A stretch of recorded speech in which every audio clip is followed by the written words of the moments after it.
ஆரம்பத்தில் தமிழ் படித்து கிளியர் பண்ண முடியுமா அப்படின்னு. ஆனால் வந்து இதுக்கு முன்னாடி கிளியர் பண்ண இளம்பவத் ஐஏஎஸ், அப்புறம் ஜெயசீலன் ஐஏஎஸ், இவங்களெல்லாம் பார்க்கும்போது இவங்க நல்ல ரேங்க் எடுத்திருக்காங்க. இவங்கள பார்த்தா ஒரு இன்ஸ்பிரேஷன் கிடைச்சது, நம்மளாலே முடியும் அப்படின்னு சொல்லிட்டு. அதுக்கப்புறம் வந்து ஆங்கிலத்தில் ஃபர்ஸ்ட் ஒரு 2-3 அட்டம்ப்ட் ஆங்கிலத்தில் நம்ம தெரியாத விஷயங்கள் நிறைய இருக்கு அப்படின்றது நமக்கு கொஞ்சம் கஷ்டமா தான் இருந்துச்சு. ஆனால் ஆங்கிலம் வந்து கொஞ்சம் கொஞ்சமா ஆங்கிலம் வந்து கத்துக்க ஆரம்பிச்சோம். ஆனால் ஆங்கிலமும் தமிழும் ரெண்டும் தான் வந்து இந்த எக்ஸாம் கிளியர் பண்ண ஹெல்ப் பண்ணுச்சு. ஆனால் முழுக்க முழுக்க நான் தமிழ் தேர்ந்தெடுத்தது நம்மளால தமிழ் தான் நம்மளோட தாய்மொழி. என்னோட ஸ்கூல் எல்லாமே நான் தமிழ்ல தான் படித்தேன். டிகிரி கரஸ்பாண்டன்ட்ல தான் படிச்சிருந்தோம், டிஸ்டன்ஸ் எஜுகேஷன்ல தான்.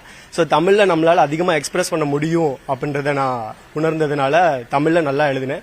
என்னோட இன்டர்வியூ தமிழ்ல கொடுத்தேன்.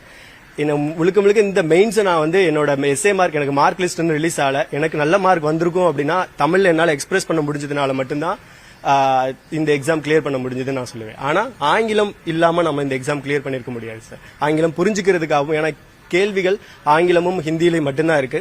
தமிழ் மாணவர்களுக்கு இருக்கிற ஒரே தயக்கம் தமிழ்ல கேள்வித்தாள்கள் இல்லை அப்படின்றது. இருந்தாலும் நம்ம ஆங்கிலத்தை புரிஞ்சுக்கிட்டு இந்த எக்ஸாம் படிக்க வேண்டிய ஒரு சூழ்நிலை இருக்கு சார். யூபிஎஸ்சிக்கான புக்ஸ் எல்லாமே தமிழ்ல கிடைக்குதா? நீங்க படிக்கிறதே தமிழ்ல தான் படிப்பீங்களா? எழுதும்போது தமிழ்ல எழுதுறேன்னு சொல்றீங்க, இந்த புக்ஸ் எல்லாமே தமிழ்ல கிடைக்குதா?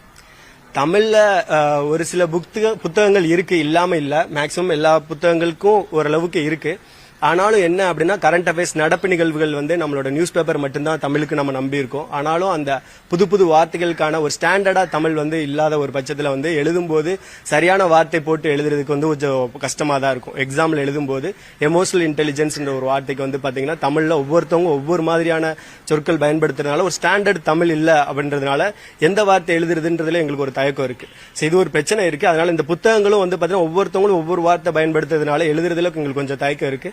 ஆனா இதெல்லாம் வந்து கொஞ்சம் மாறுறதுக்கு நாங்க தமிழ் இங்கிலீஷ் ரெண்டையும் கலந்து தங்கிலீஷ்னு சொல்லி வந்த வார்த்தையில இப்ப பிரைவேசி அப்படின்னா பிரைவேசி அப்படின்னு எழுத கத்துக்கிட்டோம். சோ அது மூலமா தான் எங்களோட கரெக்டா நாங்க சொல்ல வரதை எக்ஸ்பிரஸ் பண்ண ட்ரை பண்ணோம். வேற வழி இல்ல, இங்கிலீஷ்ல தான் எல்லா புத்தகங்களும், மெயினான புத்தகங்கள் லட்சுமிகாந்த்ல இருந்து எல்லா புத்தகங்களும் இங்கிலீஷ்ல இருந்துச்சு. சோ இங்கிலீஷ்ல படிச்சு புரிஞ்சுக்கிட்டு தமிழ்ல, எங்களுக்கு தாய்மொழி என்னோட மொழி தமிழ்னாலையும் நான் ஸ்கூல்ல தமிழ் படிச்சதுனாலையும் தமிழ் என்னால சரியா பேச முடிஞ்சது, எழுத முடிஞ்சது.